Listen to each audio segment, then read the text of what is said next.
instance. So, We have professional vapors, people that we pay, people that we sponsor. He's, I'd say, probably the biggest hitter in the world at this point. That sounds weird, professional vapors. You know what I mean? It's just like, I just blow clouds, you know?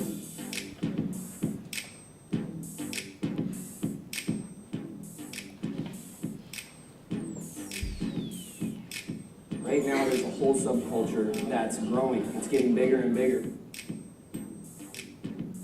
It's kind of like the X Games or what skateboarding was 20 years ago.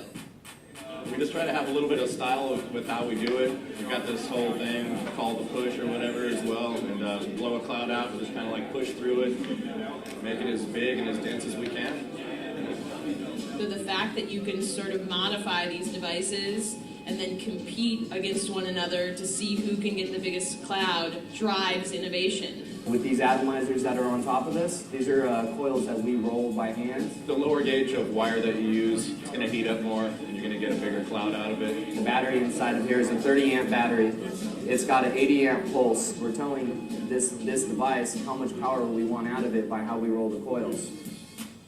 AmeriVape is going around the country to different states trying to find the best cloud chaser in each state. As people go back to back, there's a countdown, and then they take the biggest rip that they can.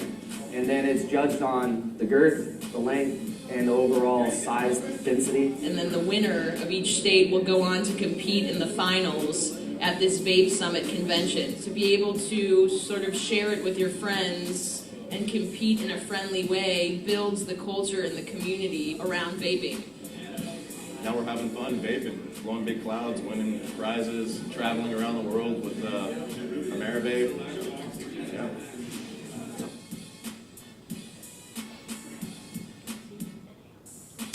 thanks, AmeriVape, for helping everybody quit. I don't know what these guys are compensating for when they're worried about how much of a length and girth they can blow, but there seems to be an issue here. And the issue for me, and what else did they do? They modified them with lower gauge wire and bigger batteries to burn hotter. What did I just tell you that would do?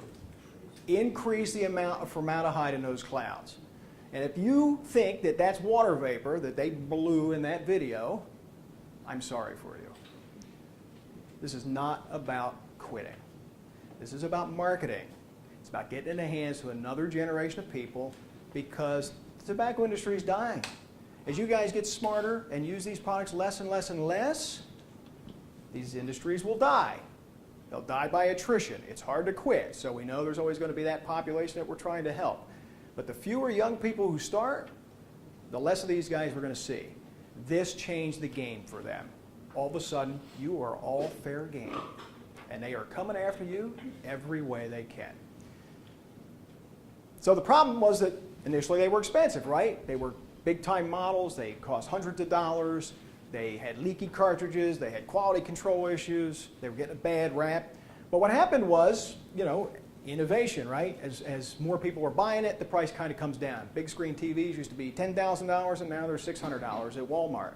Well, that's what happened with these cigarettes. The next wave were the kind of moderately priced models. These were $20, $30, $40 models. They were primarily marketed through direct mail, you know, the old postcard thing that your parents get at home. And so this was the way they were advertised. They still popped up in mall kiosks. Here's another one, safe smoking today. Still tying themselves to smoking, still trying to make it feel like it's a smoking issue, that you're somehow tied to that old tobacco industry. No tobacco and tar. Well, that's not true. All the nicotine is derived from tobacco. That's the only source of nicotine that's cheap. No carbon monoxide. That's probably true. No carcinogenic chemicals. That's false. We know that. No foul odor, and that depends on what your definition of foul is, because some of these things are so flavored up that they're all foul. Here's another one, 5 places where you can still smoke. You note the word smoke. If you have this product, you can smoke in a restaurant. You can smoke in a cinema theater or a workplace or a shopping mall or a nightclub. By the way, the Florida Clean Indoor Air Act would tell you you can't smoke in any of those places. So is it about smoking? What is this about, really? And then my favorite one, the vapor experience. Now we start to see where they want to go marketing, right? The vapor experience. I don't know what the vapor experience is. I'm thinking I should try it, you know. It looks pretty good to me. This is incredibly deceptive advertising because this has nothing to do with selling you vapor. And by the way, again, if you think that's water vapor hanging in the air, I'm sorry for you. No one that sells an addictive substance for profit is interested in having their customers quit. That's a bad business model. I mean, that's why the sale of addictive substances is such a profit margin, whether they're illegal substances or partially legal substances or partially regulated substances. The sale of an addictive substance is the easiest business model in the world. Because once I have you addicted, you are a customer for life. You've kind of given up your freedom to make that decision. These guys don't want you to quit. They want you to continue. And if you're going to actually quit cigarettes, well, I'll do anything I can to have you continue. They're not interested in eliminating big tobacco. They're all going to tell you, you're going to hear this kind of thing in the articles about, we're trying to get rid of big tobacco. We're part of the solution. No, they want to be big tobacco. They want you to spend your money there instead of with the old-time companies. And so they're using the exact same marketing playbook that we've seen for generations. This is a safe alternative. It's all about quote-unquote harm reduction is another term you'll hear. Here are harm reduction's greatest hits. You know, back when doctors and dentists, this is not a real guy, but the implication there is that the medical industry is supportive of the addition of a filter because that makes that product safer. It didn't make the product any safer. It's, cotton, fiberglass, asbestos was used in some of them. There's a hot treat for you, asbestos on your cigarette filter. Gas is not trapped in that. It's gas particles. It's not going to be trapped in that. The light and low tar myth that we went through in the 70s, where they cheated the studies by putting ventilation holes in the products to be able to create something that the machines detected less chemicals. But when a human being smoked them, they plugged up the holes and got the full load. And for years they sold products as being light and low tar. And by the way, the FDA law that was passed in 2009 does not allow them to use those terms anymore. You can't market light and low tar cigarettes in the United States anymore. This was another version of that because when they were doing those studies, they were actually putting the amount of nicotine and tar on the ads. Here was a space age filter. Looks like it must be safer, right? That space age plastic filter. And they did government tests. Look, U.S. government tests show True is lowest in both tar and nicotine of the 20 best-selling brands. Lower, in fact, than 98% of all the other cigarettes sold when a little tiny machine inhales on it and doesn't plug up the ventilation holes. And then when a human did it, it was exactly the same amount of tar and nicotine. But the government let them advertise those low levels in their ads, and they took advantage of that. And they were also looking like the good guys because they were working with the government to make sure the cigarettes were safer. That was back in the 70s. This was an interesting product from around 2000. This is Omni. They actually advertised it as reduced carcinogens. I mean, that already sounds distasteful, right? That we're having a conversation about any carcinogen seems to be distasteful. But they actually sold that product. Not a big hit. Didn't go over so well. My favorite one was Quest, also from the early 2000s. Quest was an interesting product. Quest had 3 variations of their product. They had low, lower, and no nicotine. And so you smoked them sequentially to taper your nicotine dose.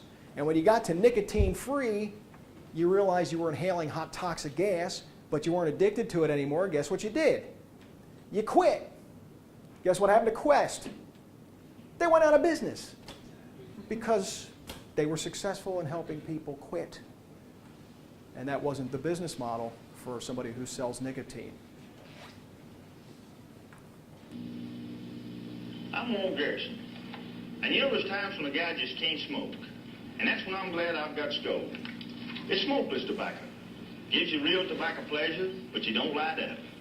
You just take a pinch and put it between your cheek and gum. And it sure feels relaxing in there. And man, I need something to help me relax. For tobacco pleasure without smoking, millions of guys use Skoal, Copenhagen, and Happy Days. What is tobacco pleasure without smoking? Does anybody know? It's the relief of nicotine withdrawal symptoms. You feel really miserable, and you dose yourself, and then you feel better. So here's a guy advocating, when I'm somewhere I can't smoke, I can do this to, get my nicotine pleasure without smoking. So smokeless products were then marketed in the 80s and into the 90s as the thing you could do where you weren't allowed to smoke. And as smoking rules became more prominent, as you couldn't smoke in restaurants, these guys were marketing other alternatives to maintain your addiction, because nothing motivates you to quit smoking more like being ostracized at a group event. And so that has been a really popular way to try to get people to stay addicted to nicotine. Snooze was the kind of modern age version of that here in the late 2000s. Snooze is tiny little pouches of spit tobacco, but they're in little tea bags so they don't make any mess. You just put them in, you get the nicotine hit, you throw the whole thing away. It's really marketed more for women who don't prefer to sit around with a big spit wad in their mouth, as you can imagine. And you know, it was put in a little mint tin style can that looked like a little cell phone that you could carry in your little purse. And it was gaining in popularity until electronic cigarettes kind of stole the thunder. But this was, you know, just another move in a long line of moves. How do I keep people addicted to nicotine without them feeling bad about it? Path of least resistance. And that's what leads us to the electronic cigarette thing, because they're doing the exact same thing all over again. You can see it in the language. Smoking redefined. They're still going with that smoking thing. They're still married to that. Again, this is Blue e-cigarettes. Freedom to enjoy anywhere. No tar, no ash, no odor. You'll see they took no carcinogens off their ad, didn't they?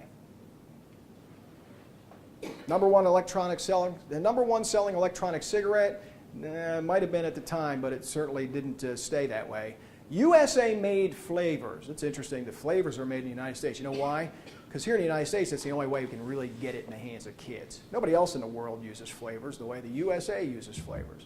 And they make those flavors to try to get the age younger and younger and younger. And because they're not being made in China, because they don't use flavors in China, they're all being made here at good old home for our kids. Why quit? Switch to Blue. Even their own advertising told us the strategy. Why quit? Switch. You don't need